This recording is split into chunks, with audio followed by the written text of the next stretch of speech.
यस्तद्रवक्त्राज्ञा पारिषज्ञां परिष्टं विघ्नं निघ्नं तादं विश्वप्नमात्रे विश्वनानां लोकाभ्यां या देवी सर्वमङ्गला गुरुणां बोधातुनो जयमङ्गलं नास्तेहां निस्तेहां वस्तेहां परावः एषादयस्यामोदयस्यादः आवधावार्तानं दुरसम्पदां लोकाविरामं श्रीरामं भूयो भूयाम्यहं मुखच्चैकत्तत्रादुरवन्दिका नम्बोरुपुराजगणाधः धूमकेतुगणाध्यक्षवान्नोजानकुण्डशोपूर्णैरं वसन्दवरोजः वरदन्नामानि पुण्यनयाविचारं विवाहेषा वरदङ्गमेधा सङ्ग्रामेश्वरपकार्येषु विघ्नतत्रयायते गजानस्मार्कं गजानमानशमणैकन्दं भक्तानामेकन्दमात्महे सर्वमङ्गलमाङ्गल्ये शिवे सर्वार्थसाधिके शरण्ये त्र्यम्बके देवी नारायणे नमोऽस्तुते लक्ष्मीनारायणाभ्यां नमः महाविष्णाभ्यां नमः वाणिरण्यगर्भाभ्यां नमः वरदष्टाभ्यां नमः विधिवृन्दराभ्यां नमः सीतारामाभ्यां नमः सर्वेभ्यो महादेवेभ्यो ब्राह्मणेभ्यो भागवतेभ्यो नमः मातृदेवताभ्यो नमः पितृदेवताभ्यो नमः गुरुदेवताभ्यो नमः नमस्कारान् समर्पयामि अक्षर कलशं नमस्कारान् नमस्कारान् समर्पयामि नेत्रादिम्य नीलकण्ठ उद्गुण चिम्बणि नेत्रादिम्य केशवाय स्वाहा नारायणाय स्वाहा माधवाय स्वाहा गोविन्दाय नमः विष्णवे नमः सूराय नमः त्रिविक्रमाय नमः धीराय नमः ऋषिकेशाय नमः वन्दनावाय नमः दामोदराय नमः सत्यनाथ देवाय नमः उत्तमाय नमः दौर्गाय नमः नारसिंहाय नमः कृष्णाय नमः जनार्दनाय नमः कृष्णाय नमः उत्तिष्ठन्तो बुद्धिभागेन ब्रह्मकर्म पृथिव्याः परमात्मा देवता देवी प्राणायामयोगः ओम भूः ओम भुवः महागुंद వచ్చే పైన బాలి కింద ఉండాలి ఆ ఇడ ఒక నీళ్ళు వస్తుంది కిలో ఆ నీళ్ళు ఇట్లా బాలి కింద ఉండాలి వచ్చే పైన పువ్వుతోటి పోయండి పువ్వుతోటి పోయి మామ చెంబు పసలు బొట్టు పెట్టండి సాలిగా కింద వదిలేసారు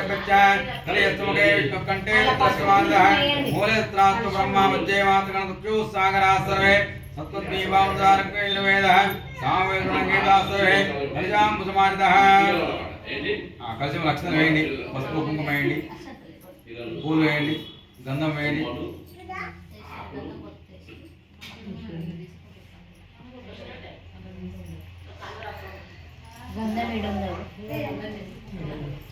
చేయండి సార్ తొమ్మిది చేయండి ఆపో ఏదకం సర్వం విశ్వభూతహాన్యాభ ప్రాణ ఆపో విశ్వ ఆప సంప్రాణ విరాడాపసంతం బ్రహ్మహోర్భోస్వరం గంగా భాగవతాభ్యో నమః గంగే జమునే చైవ గోదావరి సరస్వతి నర్మదా సింధు కావ్యసంగమమాంజలి పూజార్థం దుర్దక్షేకారకః కర్షవదకేన దేవాత్మాన్ సంప్రోక్ష్య పూజా ద్రవ్యాన్ని సంప్రోక్ష్య పూజ తీసుకొని ఆ పూజా ద్రవ్యాన్ని చల్లండి పీఠ మీద చల్లండి మేము చల్లండి పవిత్ర పవిత్రో సర్వావస్థాంగతో పుండరీకాక్షం సమాభ్యాక్షం తరుతే పుండరీకాఖ్య పుండరీకాఖ్య పుండరీకాఖ్యాయ నమః ఆచరణ తీసుకోండి గణపతి పూజాంత కరిష్యే గణానాం త్వా గణపతికం భవామహే కవిం కవీనాపవస్త్రవస్త్వం జ్యేష్ఠరాజం బ్రహ్మణాన్ బ్రహ్మణస్పద ఆనుష్ణవన్నో విశేషానం మహాగణాధిపతే నమః జయామి ధ్యానం సమర్పయామి కలశం ముద్రయండి జయామి ధ్యానం సమర్పయామి గౌరీ దేవతాభ్యో నమః పసుపు కుంకుమ గౌరవమేయండి గౌరీ దేవతాభ్యో నమః సర్వమంగళమాంగళ్యే శివే సర్వార్థసాధకే శరణ్యే త్ర్యంబకే గౌరీ నారాయణీ నమోస్తుతే గౌరీ దేవతాభ్యో నమః జయామి ధ్యానం సమర్పయామి అక్షర కలశం చేయండి కలశం అక్షర వేయండి అన్నగల దేవతాభ్యో నమః ఇమం మే వర్ణస్పదేవ మధ్యాదుడయ కామశ్వరాదికే వర్ణగల దేవతాభ్యో నమః జయామి ధ్యానం సమర్పయామి ఆదిత్యానవగ్రహ దేవతాభ్యో నమః ఉపగ్రహ దేవతాభ్యో నమః నానవర్ధాన వైరణాద కథాపుజేరాజ సమర్పయామి అత్రాంతే అక్షాం సమర్పయామి ప్రసోద మానవగం చంద్రగమ్మద వేరే కింద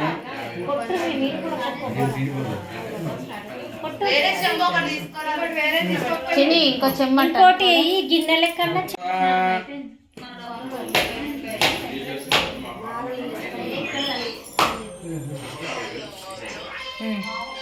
अपानाय स्वाहा ज्ञानाय स्वाहा प्रदानाय स्वाहा समानाय स्वाहा ब्रह्मणे स्वाहा मध्ये मध्ये पानीं समर्पयामि उत्तराभोजनं समर्पयामि हस्तो प्रक्षालयामि पादौ प्रक्षालयामि मुख्यं वाच्यं माधुर्यं समर्पयामि अस्तु मंगलारति पेटम्मा कर्पूरं पिल्लि हारु ఒక్కొక్క బెలి దేవాదాయ శ్రీనివాసాయ మంగళం గోరేంద్రాయ మహాదేవాయ మంగళం మంగళాచార్య వదాచార్య పురోహితరాజపుర ఆచార్య రామచంద్రాభ్యో నమః ఆచార్యోగ్రస్తిక్వాదేవతాభ్యో నమః గణగణదేవతాభ్యో నమః గౌరీదేవతాభ్యో నమః వనగదేవతాభ్యో నమః గణీరాజధాన్యం సమర్పయామి.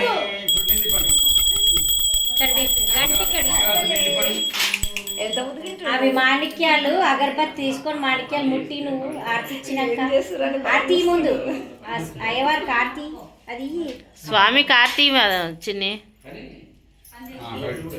ఇప్పుడు ముట్టి నువ్వు తీసుకో.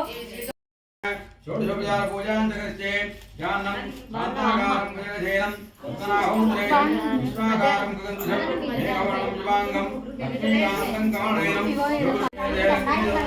దీర్లక్ష్మం విద్యావసన్నామోదరః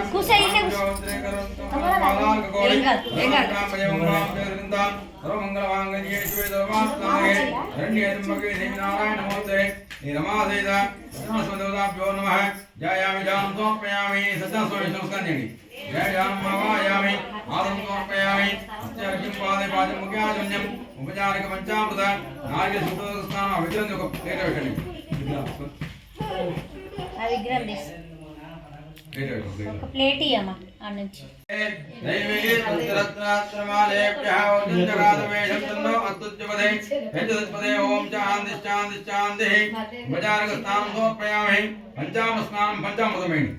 పంచామృతం పోయి ఆడనే ఉంది. ఓం ఓం విశ్వదోర్త్వాహం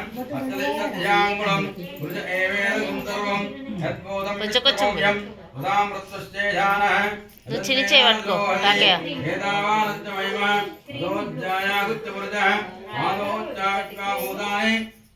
పొయ్యి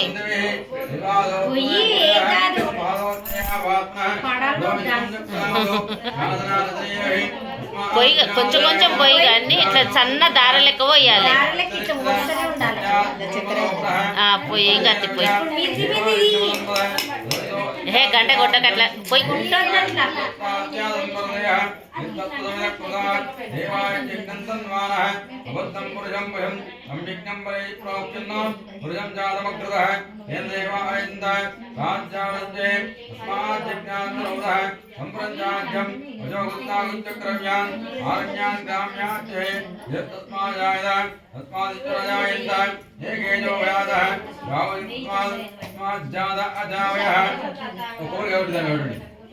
కొబ్బరికాయ కొట్టి పోయి ప్రాణాద్వాదాయ నాభ్య ఆసిదంతరిక్షం ఈష్ణోద్యోతం వర్తదేవానాం పురోహితః పూర్వోయో దేవేభ్యో జాతః బ్రాహ్మే తం బ్రాహ్మణజనైతః దేవ అగ్రే దబ్రోణం తం బ్రాహ్మ విద్యాల్ లక్ష్మీ తత్పితాలో శాంతి గురు ఉన్నారు ఇప్పుడు లైన్ లా.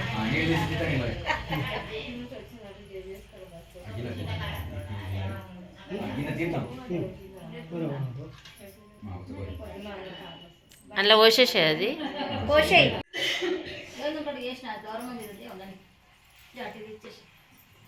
వస్త్రార్థేక్తాన్ యజ్ఞో వస్త్రం సమర్పయ గంధం గా గంధద్వారాంధ్రాదశాం నిత్యపుష్టాంకరీ శ్రీం ఈశ్వరేకం భూతానాం త్వామియోపే శ్రియం గంధాంధారయామి హరిద్రాచూర్ణం సమర్పయామి కుంకుమాదివిలేపనం సమర్పయామి పరిమళద్రవ్యాన్ని సమర్పయామి పై పూజయామి.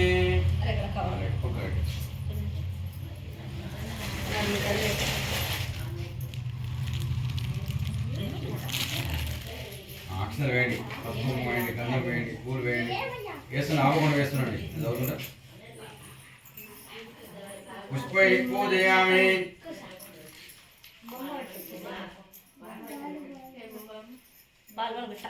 ఇది నీ ముందటేయి నీ ముందటేయి. శాంతాగారం హేరం దాహం విశ్వాగారం వివాంగం లక్ష్మీకాంతం గౌణైర్య ఉద్యాగమ్యం నువ్వు అన్నది తినడానికి వచ్చినావు కదా అందుకని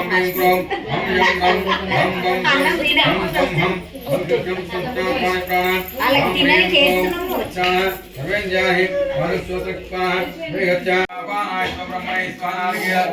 నైవేద్యం సమర్పయామి. మంగళారతి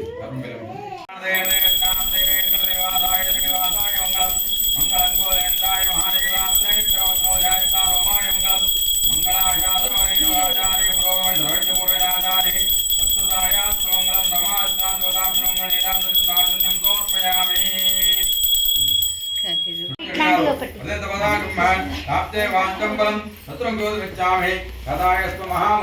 వ్రతం చేస్తే లేక పూజ చేస్తే అనుకున్న ఫలాన్ని పొందవచ్చును అటు ఆంధ్రమని ఆ ముళ్ళందు కూడా సూతమామని కోరినవారైనారు. సూతమామ చెప్పినాడు, ముళ్ళారా పూర్వం ఒకప్పుడు శ్రీ మహావిష్ణువును నారదామని ఇదే విధంగా అడగా ఆ విష్ణుమూర్తి నాటి విషయాన్ని చెప్తున్నాడు. పూర్వకాలంలో నారదమామని సకల లోకం తిరుక్కుంటూ మార్గం ఉన్న భూలోకాన్ని వచ్చినాడు. ఆ భూలోకంలో మానవులంతా కూడా నానా జన్మలెత్తుకుంటూ నానా బాధలు కష్టములు పడుతున్నారు. ఆ కష్టాలని కూడా చూసి ఆ నారదుడు చాలా బాధపడి వీరికి ఏ విధంగానైనా కష్టాలు తొలగించాలని చెప్పి ఆలోచన చేసుకుని విష్ణులోకాన్ని బయలుదేరినాడు. విష్ణులోకంలో విష్ణుమూర్తి స్తోత్రం చేసినాడు. శాంతాకారం భుజగజైనం పద్మనాభం శ్రేషం విశ్వాకారం కృషం మేఘవర్ణం శివాంగం లక్ష్మీకాంతం కమలనయనం వృజ్జానగమ్యం వందే విష్ణుం భౌమహరం దుర్లోకైన అని చెప్పి ఆ విష్ణుమూర్తిని నారదమామని స్తోత్రం చేసినాడు. స్తోత్రం చేయగానే విష్ణుమూర్తి నారదం చూసినాడు. నారద, నీవు ఏం కారణం లేదే మా లోకాన్ని రావు, నీ మనసులో ఏమి కోరికలు చెప్పు, నేను తీరుస్తానని చెప్పి నారదునికి అభయం ఇచ్చాడు ఆ విష్ణుమూర్తి. విష్ణువుతో జగద్రక్ష భూలోకమంతా కూడా మానవులంతా కూడా నానా జన్మెత్తుకుంటూ నానా బాధ కష్టములు పడుతున్నారు. వారికి ఏ విధంగా కష్టాలు తొలగించాలి, దానికి ఏదైనా ఉపాయం చెప్పమని ఆ విష్ణుమూర్తి నారదమని అడిగినాడు. అందుకు విష్ణుమూర్తి చెప్పినాడు, నారదమని నీవు లోకేదం గురించి చక్కని విషయాన్ని అడిగినావు. నాకు వ్రతం ఉన్నది, అదే రమాదేత వ్రతం. దాన్ని ఎవరైతే భక్తి శ్రద్ధతో ఎవరు ఆచరించరో వారు ఏలోకన సకల ఐదును పొందిన వారై పరమందు మోక్షాన్ని పొందుతారని చెప్పినాడు. అది నారదుడుతున్నాడు, విష్ణుమూర్తి ఓ దామోదర నారాయణ వ్రతం చేస్తే ఏ ఫలితం కలుగుతుంది, వ్రతాన్ని ఏ విధంగా చేయాలి అని ఇదివరలో ఎవరెవరు చేసినారో అంత సవిస్తరంగా మాకు తెలియకూరుతున్నామని చెప్పి ఆ విష్ణుమూర్తి నారదుడు అన్నాడు. విష్ణుమూర్తి చెప్పినాడు, ఓ నారద, కృష్ణాష్టమి వ్రతము సకల దుఃఖం తొలగిస్తుంది, సకల ఐశ్వర్యం కలగజేస్తుంది, వివాహం కాని వారి వివాహం జరుగుతుంది, సంతానం లేని సంతానం కలుగుతుంది. ఈ వ్రతం చేస్తే సర్వత్రా జయం కలుగుతుంది చెప్పినాడు. ఇది వ్రతాన్ని మరి మనకు 12 మాసాలు ఉన్నవి, మన 30 తిథులు ఉన్నాయి కాబట్టి దేంట్లో చేస్తే శ్రేష్టము అది కూడా చెప్పమన్నాడు. అది చెప్తున్నాడు. ఇక సత్యనారాయణ వ్రతము వైశాఖ మాసం కానీ మాఘ మాసం కానీ కార్తీక మాసం కానీ చెబుతందు వ్రతాన్ని చేయవచ్చును. లేదా ఇంటి శుభకార్యం జరిగినప్పుడు కానీ కష్టములు సంభవించడం కానీ మన దరిద్రంతో బాధపడుతూ కానీ వ్రతం చేస్తే చాలా మంచిది.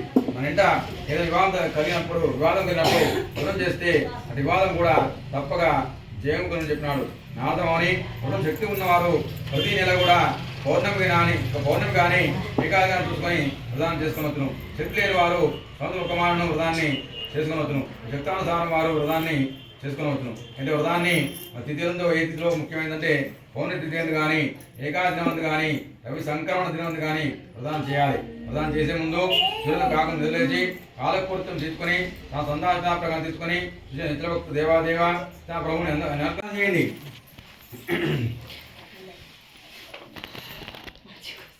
కొబ్బరికాయ పెట్టండి. యాపలేనేర్యావలా పుష్పాజాతి పుష్పణే బృహస్పతి ప్రసూద నానోగుం చంత గుమ్మదా శ్రీ వెంకట నివాసాయ మంగళం మంగళాశాసనవరే వదాచార్య పూర్వరాచార్య సత్కృతాయాస్తు మంగళం మంగళీయాజ ఆధున్యం సమర్పయామి. నిలిపండి. అదాధ్యోధ్యాయ ప్రారంభ. మన అక్షతలు పట్టుకోండి. సూతో వాచ అదాస్త్యం ప్రవక్ష్యామి బ్రాహ్మణుడు వాడు మిగిలిన బీదవాడితే అన్న వస్త్రం లేక ఆకలిచే బాధపడుతూ ప్రతి ఇల్లు కూడా తిరుగుతున్నాడు. ఆ భగవానుడు బ్రాహ్మణ ప్రియుడు కావున బ్రాహ్మణ విధంగా దుర్భరమైన కష్టములు అనుభవం చూసి చాలా బాధపడి ఒక వృద్ధ బ్రాహ్మణ వేషం పొందిన వాడై ఆ బీదప్పని విధంగా పెట్టినాడు. బ్రాహ్మణుడా, నీవు వేద ఉండి కూడా దరిద్రం అనుభవించుతున్నాడు అడిగినాడు. అని చెప్తున్నాడు, ప్రభు నేను మిక్కిలి బీదవాను, భిక్షమత్వం జీవిస్తున్నాను, కష్టములు బాధపడుతున్నాను, ఆ దరిద్రము కష్టాలు కూడా ఎక్కువ చెప్పని ఆ బ్రాహ్మణుడు అడిగినాడు. ఆ బ్రాహ్మణుడు అడిగానే ఆ వృద్ధ బ్రాహ్మణ వేషం విష్ణుమూర్తి చెప్తున్నాడు, బ్రాహ్మణుడా, సత్యనారాయణ విష్ణుమూర్తి యొక్క అవతారం ఉన్నాడు, దక్షిణామూర్తి వృద్ధి చేస్తే కష్టంలో తొలగిపోతుంది దక్షిణామూర్తి అని చెప్తున్నాడు.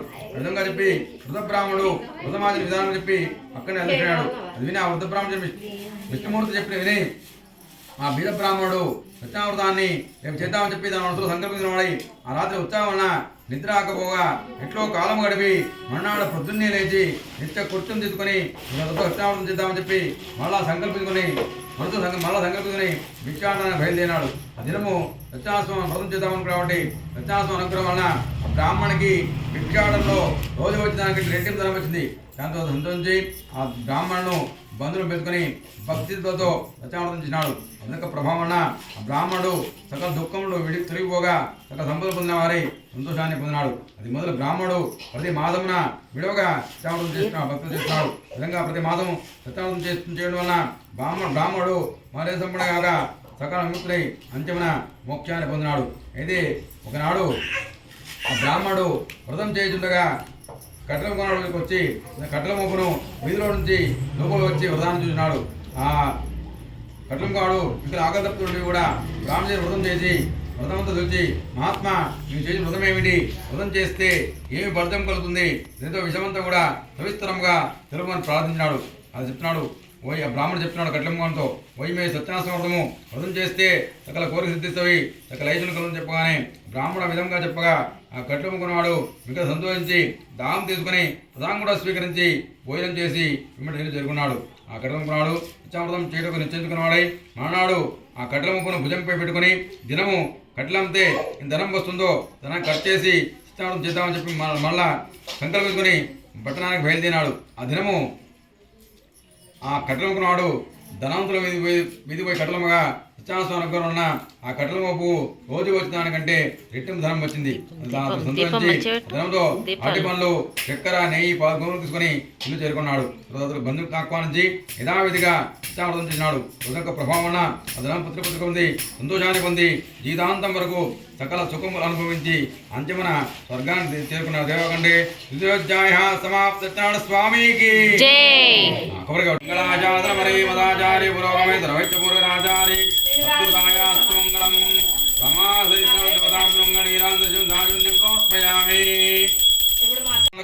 సూతమాముని మూడోగా చెప్తున్నాడు. పూర్వము ఉల్కాముకుడు రాజు ఉండేవాడు. అతడు ఇంద్రాన్ని కూడా జయించినవాడు. నిత్య సత్యాన్నే మాట్లాడేవాడు. ప్రతిదినము దేవాలయానికి పోవచ్చు బ్రాహ్మణులకు విశేషమైన దానము చేసి సంతోషిస్తున్నాడు. ఆ రాజు యొక్క భార్య కూడా చాలా సౌందర్యవతి, మరి మంచి గుణముల కలది, ఉత్తమరాలు. దంపతులకు నాడు బద్రీనాథ్ నదీ తీరున సత్యామృతం చేస్తున్నారు. ఆ రాజు దంపతులు కూడా వ్రతం చేస్తుగా సాధారణ పేరు వయసులు అందమైన ధనంతో పడవను నింపుకొని వ్యాపారానికి మార్గం పోవచ్చు. రాజు వ్రతం చూసి ఆ పడవ సముద్రం పట్టించి రాజచేతికి వెళ్ళినాడు. రాజా ఇప్పుడు వ్రతం ఏమిటి, విస్తరంగా నాకు తెలుపకూడుతున్నాము, ఏదో నాకు చెప్పమని అడిగినాడు. భవిష్యత్తు అడగాలని రాజు చెప్తున్నాడు. పోయి సంతానవంతులకు సత్యామృతం చేస్తున్నాము అని చెప్పి వ్రతం ఆచరించే విధానం కూడా చెప్పినాడు. ఆ వయసులో రాజు చెప్పినది విని, రాజా నాకు సంతానం లేదు, నేను వ్రతం చేసి సంతానం పొందాల్సిన అంటున్నాడు. వయసులో తన వ్యాపారం పూర్తి చేసుకుని తన స్వగ్రామం చేరుకున్న వాడై సత్యామృత ప్రభావం తన భార్య లీలా చెప్పి అందుండగా మన సంతానం కలిగిన వెంటనే తప్పక వ్రతం చేద్దామని చెప్పి భార్య ముందర వయసు ప్రతిజ్ఞ చేసినాడు. ఆ ప్రతిజ్ఞ ప్రభావం వలన సత్యానంద అనుగ్రహం వలన ఒక దినము ఆ వయసు భార్య లీలావతి గర్భవతి నవమాసం పోసి 10వ మాసమున కుమార్తె అన్నది. కుమార్తెకు వైద్య దంపతులు కళావతి అనే పేరు పెట్టి అల్లారవంతుగా పెంచుకుంటున్నారు. ఆ కళావతి శుక్లపక్షంలో చంద్రుడు పెరిగినట్టు దినదినం పెద్దగుతున్నది. అప్పుడు లీలావతి భర్తతో అన్నది, నాదా మన సంతానం కలిగిన వెంటనే సత్యామృతం చేద్దామని ప్రతిజ్ఞ చేసినారు కదా, మనకు సంతానం ప్రతిజ్ఞ నెరవేరింది, మన సంతానం కలిగింది, కానీ వ్రతం చేద్దామని చెప్పి ఆ భర్తను అడిగింది లీలావతి. అప్పుడు వయసు చెప్తున్నాడు భార్యతో లీలావతితో, ఇప్పుడు మనకు వీలు కాదు, మనం కష్టం పడుకున్నాము, మన వ్యాపారం కూడా అంతంత మాత్రంగానే ఉంది కాబట్టి ఇప్పుడు మనకు వీలు కాదు, అమ్మాయికి వివాహాలు తప్పక అల్లుడిని బిడ్డను కూర్చోబెట్టుకుని నలుగురం కలిసి వ్రతం చేద్దామని చెప్పి అప్పటికు ఆ భార్య లీలావతికి స్నానం పెట్టి వ్యాపారానికి బయలుదేరిన వయసులు. తర్వాత కొంతకాలం గడిచిన తర్వాత ఆ బిడ్డ కళావతికి యుక్త వయసు వచ్చింది. ఆ యుక్త వయసు చూసి దూదును పిలిపించి నువ్వు వెంటనే కాంచనగరానికి పోయి యోగ్యుడైన వైశ్యకుమార్ చూసి తీసుకున్నామని ఆ దూతకు చెప్పినాడు. దూత వెంటనే ఆ నగరానికి పోయి వైశ్యకుమారుడు తీసుకొచ్చినాడు. ఆ వైశ్యకుమారుడు తన కుమార్తెకు తగిన వాడిని వచ్చి ఆ వైశ్యుడు వైశ్యకుమారుడికి కుమార్తె కళావతిని ఇచ్చి ఆ వైభవంగా పెళ్లి చేసినాడు. ఆ వివాహ ఆనందం నుండి వైశ్యుడు సత్యాస్వామి వ్రతం మాట మర్చిపోయాడు. సత్యాస్వామికి వైశ్యునిపై కోపం వచ్చింది. అప్పుడు వ్యాపారణ ఓ నిపుణుడైన వైశ్యుడు అన్ను కూడా వ్యాపారం బయలుదేరి సముద్ర తీరంలో రత్నానపురాన్ని చేరుకున్నాడు. ఆ రత్నానపురాన్ని చంద్రకేత మహారాజు పాలించినాడు. వైష్ణుడు తన వ్రతం చేయకుండా చూసి కృష్ణస్వామి కోపించిన వాడై అతను చెప్పించినాడు. దీనికి కారణమైన కఠినమైన దుఃఖం కలుగాక అని చెప్పించినాడు. ఆ శాప ప్రభావం కొందరు మాయా దొంగలు రాత్రి రాజుగారికి ధనాగా నుండి ధనమును అపహరించి ఆ వత్తుకుని చోటుకు వచ్చినారు. ఆ రాజభట్లు దొంగలు పట్టుకుంటకు నన్ను మూడులా వెతుకుతూ వాళ్ళ దగ్గరికి వచ్చి దొంగలు ఆ ధనమును వర్తకొంచెంత వదిలి పారిపోయినారు. రాజభట్లు ధనం ఒక్కకుండా ఉన్న వైద్యులే దొంగలు నిశ్చయించి వాడిని కట్టి రాజుని కొనిపోయినారు. వాటి రాజు నమస్కరించి ప్రభు ధనంతో కూడా దొంగలు పట్టుకొని తీసుకొచ్చినాము, విచారించి తన శిక్ష వినిపుడు అని విన్నవించినారు. రాజు ఏమి విచారంగానే నేను తీసుకొని పోయి కారాగృహం బంధించడం పెట్టక ఆజ్ఞాపించినాడు. బట్లు వైష్ణుని తీసుకుని పోయి కారాగృహమున బంధించినారు. ఎంత ప్రార్థించడం వారి మాట వినివారే కూడా లేకపోయినారు. చంద్రకేత మహారాజు వైష్ణవ బంధున్న ధనం మొత్తం కూడా స్వాధీనం గావించుకున్నాడు. లక్షాస్వామి శాపం వలన వైష్ణుక భార్య కుమార్తె అనేక కష్టం పాలైనారు. వారి గృహం బంధున్న ధనం మొత్తం కూడా దొంగలు అపహరించుకుపోయినారు. మరియు ఆ లీలావతికి రోగం వచ్చి మనోవిధులు అధికమై తిండి లేక ఇంటింటికి తిరిగి భిక్షించుకుంటున్నది. అప్పుడు కళావతి అన్నం లేక తిరుగుతున్నది. ఒక దినమున ఆమె ఆకలిగా ఉండి ఒక బ్రాహ్మణుని చేరుకున్నది. ఆ దినమున బ్రాహ్మణి ఇంట రచ్చావడం జరుగుతుండగా చూసి కళావతి వ్రతం పుట్టిన అక్కడనే ఉండి స్వామి యొక్క ప్రధానం చూసి చదువుని స్వామిని ప్రార్థించింది. కళావతి ప్రధానంగా స్వీకరించి రాత్రికి ఇల్లు ఆలస్యంగా చేరుకున్నది. తల్లి కళావతి అన్నది, అమ్మాయి ఈ రాత్రిలో ఎక్కువ అనగానే అందుకు కళావతి అన్నది, అమ్మ ఒక బ్రాహ్మణుని ఇంటి అందు కృష్ణాష్టమి వ్రతం జరుగుతుండగా వ్రతం పూర్తిన కన్నే ఉండి స్వామి యొక్క కథనుని వ్రతం తీసుకుని వచ్చినాను. అందుకే ఆలస్యం చెప్పగానే అది లీలావతి సంతోషించి తాను వ్రతం చేద్దామని మనతో సంకల్పించినది. వారి లీలావతి బంధువులు మిత్రులు కోరుకున్నది. దైవభక్తో కృష్ణాష్టమి ప్రభు వ్రతం చేసి ప్రభు మా అందరూ తప్పులు క్షమించి నా భక్తుడు సుఖంగా ఇల్లు చేయనట్టు అనుగ్రహం కొని ప్రార్థించింది. లీలావతి వ్రతం చేయడం వలన సంతుష్టుడై స్వామి సంతుష్టై రాత్రి ఎందు చంద్రకేత మహారాజుకు స్వప్నం సాక్షాత్కరించి కారాగారమున అన్యాయంగా బంధింపబడి ఉన్న వైశ్యులిద్దరు కూడా పొద్దునే వదిలిపెట్టము, వారి ధనం మొత్తం కూడా ఇచ్చివేయము, లేచో అని సలహా చెప్పి అదృష్టాడు. మరునాడు సూర్యుడు వెంటనే రాజు మంత్రపురం పిలిపించి సభ చేసి రాజుకి తనకు వచ్చిన కళ సౌరవుని వారందరూ కూడా విధంగా చెప్పి వైష్ణవుడు వెంటనే బంధువుకు తీసి ఇటుకు తీరుని బట్లకు ఆజ్ఞాపించినాడు. వాళ్ళు వెంటనే పోయి వాళ్ళని తెలుసాన్ని బయటకు తీసుకుని రాజు ముందుకు తిరుగుతున్నారు. వైద్యులు రాజు గురించి రాజు ఇంకా గట్టి శిక్ష వేస్తున్న భయప్రాంతనయ్యారు. అప్పుడు రాజు చూసి పోయి మీ దైవ బాధికుల వలన మీకు దుఃఖం సంభవించి మీకు భయం లేదు, మేము విడిచిపెడుతున్నామని చెప్పి శిలాగం చేయించి కట్టుకొండుకు నూతన వస్తువుల నుంచి సంతోషించాడు. ఇంకా రాజు వారి అనుగుణ గౌరవించి స్వాధీనం తీసుకుని ఇచ్చిన నుంచి సంతోషపెట్టినాడు. ఇంకా చంద్రకేత మహారాజు వారి ఆదరంతో సుఖంగా ఇంటికి పోతుని చెప్పగానే వైద్యులు రాజు నమస్కరించి అనుగుణ కొనియాడి ప్రధాన బయలుదేరిన దేవాకంటే సుదేవోధ్యాయ సమాప్తాన స్వామికి సమర్పయామి. కొబ్బరి కాకండి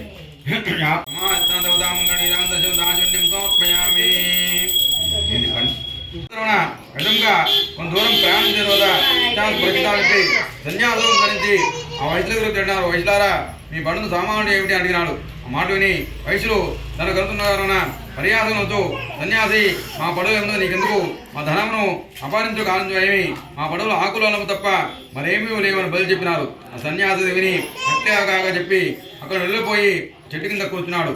ఆ వైశ్యులు నిత్యకులు తీసుకుని పడవలో చూసి వెళ్ళబోయినారు. బరువు తగ్గి పడవ పైకి తేలి ఉంది. వైశ్యుల పడవలో ధనంతో ఉన్న సంచరులు ఆకులు అలము నుండి వచ్చి మూర్చెల్లి చెప్పుడు తెలుసుకుని అడగసాగినారు. అప్పుడు అల్లు మామ చూసి ఏతులో పైన ఉన్నది. ఆ సన్యాసులు క్షమించిన ఎట్టయినది. ఇప్పుడు ఏం చేసినాను, ఆ సన్యాసిని చేయను కనుక ఆయన ప్రార్థన మంచి అలా చేసిన ధనం లభించగానే ఆ వైశ్యులు అల్లు మాటలు విని మన సన్యాసితో పోయి సాష్టాంగ నమస్కారం చేసి మహాత్మా అజ్ఞానును అవివేకిని మీద పర్యాసం మాట్లాడినాను, ఆ తప్పులు క్షమించి నన్ను దక్షింపుడు అనేకులు ప్రార్థించినాడు. అప్పుడు ఆ సన్యాసి వైద్యం చూసి పోయి నా వ్రతము రక్షాంశ వ్రతం చెప్పి చేయని చెప్పి ఆ వ్రతం చేయకూడదు మీకు స్థితి బాధ కలిగి చెప్పగానే వైశ్యులు సన్యాసి చూసి ప్రభు లోకమంతా కూడా నీ మాయను నిండి ఉన్నది, బ్రహ్మాదేవత కూడా నువ్వు గ్రహింపజాడు, నేంద్రవాణు నాపై కరణ రూపము నా ధర్మం నాకు లభించిన రక్షింపు అనేది ప్రార్థించినాడు. అందరూ సంతృష్ట స్వామి మళ్ళా పడలో భర్త ధనంతో ఉన్నట్టు వరవచ్చి ఉద్దధామయ్యాడు. తర్వాత వైశ్యులు పడయుక్తుడుగా తన ధనం మొత్తం కూడా యథాప్రకారము ఎక్కడదెక్కడ దక్షాస్వామి అనుగ్రహణ తన ధనం లభించిన సంతోషించి సొంత ఊరు బయటకు మరలా వైశ్యులు బయలుదేరినారు. ఆ తర్వాత వైశ్యుడ అవడే అదే రత్నపూర్ అని చెప్పి వస్తున్నామని చెప్పి భార్య పుత్రులు చెప్పినని దూరం పంపినాడు. ఆ సమయంలో లీలావతి కళావతి కూడా ఇష్టావృతం చేస్తున్నారు. నగరానికి పోయి లీలావతి అమ్మ మిత్రుడు వచ్చి ఉన్నారు బడి ప్రయత్నించగానే లీలావతి దూతమాలని చాలా ఆనందించి అమ్మాయి అమ్మాయి కళావతి మందిరము నేను ప్రభుత్వం పోదని చెప్పి కుమార్తె చేసి ఆ తల్లి లీలావతి బయలుదేరింది. అంత కుమార్తె కళావతి పూజ పూర్తిగా చేసింది కానీ ఆ తొందరలో భర్త వచ్చిన తొందరలో ప్రధానపుత్రులు మర్చిపోయింది. సత్యనారాయణస్వామికి కోపం వచ్చి ధనంతో సహితంగా అనంతో సహితంగా దేవుళ్ళ పడవను ముంచి వేసినారు. తీరవంతుల అందరూ కూడా అది చూసి ఆశ్చర్యపోయినారు. వయసులో భార్య కుమార్తె మిగిలిన దుఃఖించున్నారు. అప్పుడు వారు దుఃఖించగా తల్లి కుమార్తె చూసి విలపించు అరుడా చూస్తుండగానే పొడతో కూడా మునిగిపోయింది కదా ఇదంతా సత్యాస్వామి మహాత్యము తలంచుకొనుతూ కుమార్తె కవులు ఏడసాగింది. తర్వాత నా భర్త తిరుగుడు వచ్చి నీ బాధకం తీసుకొని వారు తాగం సిద్ధపడింది. దుఃఖించు సత్యాస్వామి మహాత్యము వేరే కాదు కావున శక్తిని వదిలించి ఆ స్వామిని కొలిచని చెప్పి అందరిని పిలిపించి నమస్కారం చెప్పి స్వామి శాస్త్రాన్ని నమస్కరించినాడు. అంత సత్యనారాయణ స్వామి వైష్ణవ కరుణ వహించి వైష్ణ ఈ కుమార్తె ప్రధాన భుజింపగానే భర్తంచుడు వచ్చి ఉన్నది ఇంటికి పోయి ప్రధాన స్వీకరించడంతో శుభం చెప్పగానే ఎదురుగా ఆకాశం 2 మాటలు విని కళావతి వెంటనే ఇంటికి పోయి ప్రధాన స్వీకరించి తిరిగి వచ్చేసరికి తన భర్త వడతో కూడా పైకి తేలి ఉన్నాడు. అందుకు చూసి అందరూ కూడా చాలా ఆనందించారు. ఒక కాలం తను చూసి తండ్రికి ఆనందించి ఇంటికి వరమనగానే అప్పుడ వైద్యుడు బంధుమిత్రులతో కలిసి అక్కడ సత్యనారాయణ వ్రతం చేయించి ఆదరించి సుఖంగా చేరుకున్నాడు. తన వయసులో బతికినంత కాలము వర్ణం తీర్థను రవిశంకర సత్యనారాయణ వ్రతం చేయుతూ ఈ దాంతం వరకు సకల సుఖములు అనుభవించి అంతిమన స్వర్గాన్ని చేరుకున్నాడు. దేవగండే సత్యనారాయణ స్వామికి నివాసాయ శ్రీనివాసాయ మంగళం మంగళం గోలేంద్రాయ మహానిజగుణాత్మనే చక్రవర్తోజాయ సార్వమాయ మంగళం మంగళాచార్య వదాచార్య పురోగమై సర్వైచ్చ పూర్వే రాజారి సత్కృతాయాస్తు మంగళం రమాదిత్రాంతోదాభ్యం గణీరాజం రాజన్యం సమర్పయామి. నమస్కరించుకోండి. అదా 5వ కథ చివరి చెప్తున్నాడు. పూర్వము తుంగధ్వజుడు రాజు ప్రజల్ని కూడా అన్న తండ్రిలో చూస్తూ రాజ్యాన్ని పాలిస్తున్నాడు. ఆ రాజు ఒకనాడు అడవిలోని పోయి అనేక జంతువులు సంహరించి తిరిగి ఇంటికి వస్తున్నాడు. ఆ ఇంటికి వచ్చే మార్గంలో గొల్లవారందరూ కూడా ఒక మారేడు కింద గొల్లవారు బంధువులతో మిత్రులతో కొనుక్కున్న వారై ఆ సత్యావ్రతం చేస్తున్నారు. ఆ రాజు వ్రతాన్ని చూసి కూడా ఆ రాజుని గర్వంచే అక్కడ పోక స్వామి నమస్కారం చేయకుండా అక్కడి నుండి వెళ్ళిపోయి చెట్టు కింద కూర్చున్నాడు. గొల్లవారు ఆ వ్రతం పూర్తి చేసి రాజు వచ్చిన గ్రహించి ఆ వ్రతం పూర్తి చేసి ఆ ప్రసాదం తీసుకొచ్చి రాజు ముందు ఉంచి మళ్ళా పూజావస్థలు యుద్ధం పోయి అందరూ కూడా భక్తో ఆ గొల్లవారు ప్రసాదం పూజించారు. ఆ రాజు ఆ గొల్లవారు ఇచ్చినా కూడా ఆ ప్రసాదం స్వీకరించగా నగరానికి వెళ్ళిపోయినాడు. సత్యనారాయణస్వామికి రాజుపై ఆగ్రహం వచ్చింది. ఆగ్రహం కలగడం వలన రాజు యొక్క రాజ్యంపై పరాయి దేశం వల్ల దండయాత్ర వచ్చినారు. దండయాత్రలో రాజు యొక్క రాజ్యం పోయింది. 100 కుమార్తె చనిపోయినారు. సకల సంపదలు హరించిపోయినాయి. తర్వాత దరిద్రము సంభవించింది. తర్వాత రాజుకు అనేక కష్టాలు సంప్రాప్తమైనవి. అప్పుడు రాజుకున్నాడు విధంగా జరగడానికి కారణం ఇదే. ఒకనాడు ఆ గొల్లవారిని తక్కువ భావించి నాకు ప్రసాదం భక్షింప తిరస్కరించాను. అంతే సత్యనారాయణ స్వామికి నాపై ఆగ్రహం కలగడం వలన నాకు ఇటు స్థితి కలిగి చెప్పి ఆలోచించిన వెంటనే గొల్లవారి దగ్గర పోయి భక్తులతో సత్యనారాయణ ఆ రాజు మళ్ళా రాజ్యం వచ్చింది. ధనవంతుడైనాడు. సకల కష్టం నిలుపుతున్నాడు. పుత్రవంతుడైనాడు. బతుకున్నంత కాలము సుఖంగా ఉండి అంతిమన తొలకోక సగ్రం పోయిన వాడైనాడు.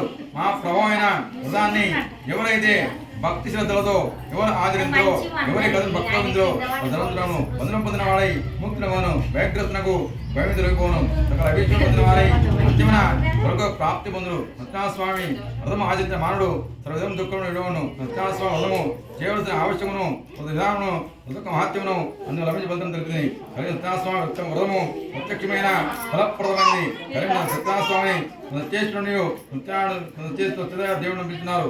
విష్ణుమూర్తి కలిగిన అనేక అవగాహన పొంది రూపములు పొంది భక్తులను కాపాడుతున్నాడు. వారి కోరికలు తీస్తున్నాడు. గురైన వ్రతాన్ని చేయుచుండగా చూచును భక్తులు కలమైన సత్యాత్మ అనుగ్రహం వలన కష్టం తొలగిపోయి సుఖ సంపదలను స్కాంద పురాణేవకండే సుఖముతకలాయాం పంచమోధ్యాయ సమాప్త. సత్యనారాయణ స్వామికి సత్యనారాయణ స్వామికి సత్యనారాయణ స్వామికి అక్షర నమస్కారం. కొబ్బరికాయ ఉంటుంది. యాపలేరియా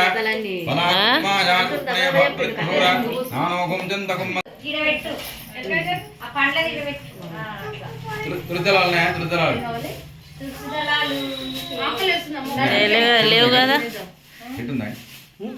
చెట్టు కొత్తగా పెట్టిండ్రు.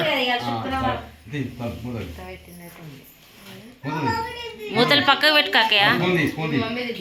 ఈ మూత కూడా తీ మూతది.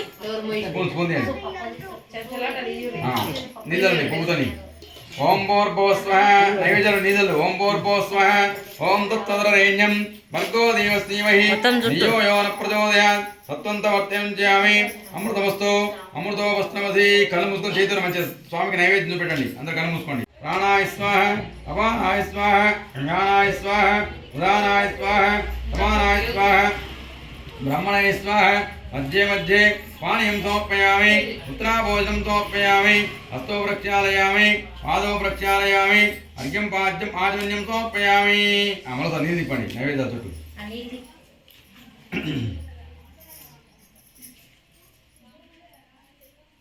మూత పెట్టి పక్క పెట్టండి గర్భగృహ శాంతి ప్రయత్నమే తాంబూలాన్ని దక్షిణార్థం భక్తాన్ని సమర్పయామి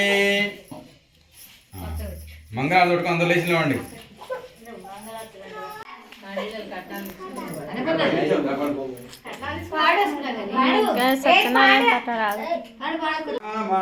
సంగరవీమ సద్గుణధామ శృంగారాంచిత కోమల నామ మంగళమో రఘువంశ సోమ మంగళమో రామ రఘువంశ సోమ మంగళమో రామ సంగర భీమ సద్గుణధామ సంగర భీమ సద్గుణధామ శృంగారాంచిత కోమల నామ శృంగారాంచిత కోమల నామ